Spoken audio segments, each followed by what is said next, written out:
L'action se déroule à partir de lundi prochain, le 22 août, le soir, donc, et en roulement avec nos collègues Bretagne, Pays de Loire, Normandie, sur le rond-point qui jouxte l'entreprise Lactalis, le siège social de l'entreprise Lactalis.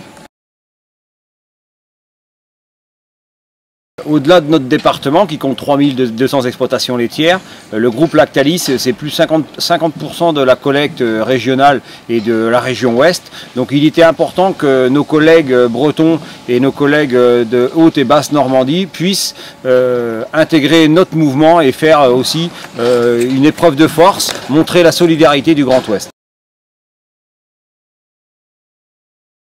C'est une question qu'on nous pose de nombreuses fois. C'est d'abord parce que c'est le leader français et européen sur le marché du lait, mais aussi, il se distingue en payant le moins cher de tout le paysage local, 256 €. Toutes les autres laiteries coopératives comme privées sont 15 à 20 € au-dessus.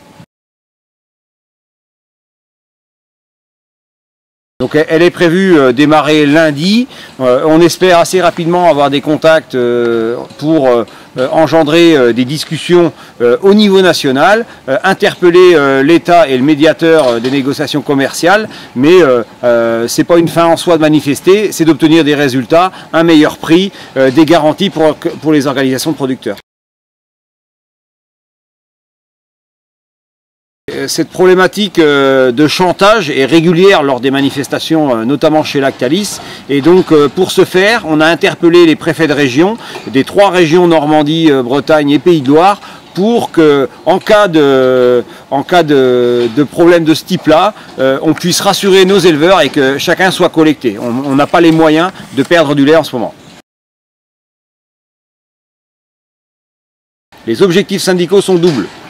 On a besoin de visibilité sur le prix. Là aussi, restons positifs. On peut imaginer que 2017, il y a quelques éléments, on va dire, positifs. Donc il est important de donner un signe pour nos laiteries positif dès cette année sur le prix, mais aussi sur l'organisation des producteurs et leur pouvoir. Donc c'est pour ça que nous allons aussi interpeller les élus pour parler de la loi de modernisation de l'économie et aussi de la loi Saint-Pin 2 qui ne va pas assez loin pour protéger les organisations de producteurs. À tous les éleveurs, je leur dis que un monde meilleur est possible, que la solidarité dans le monde agricole n'est pas du passé. Nos actions de solidarité et d'union de la grande région ouest, mais aussi d'autres régions de France qui sont en train de nous rejoindre, est une vraie chance, une vraie force pour notre syndicalisme majoritaire.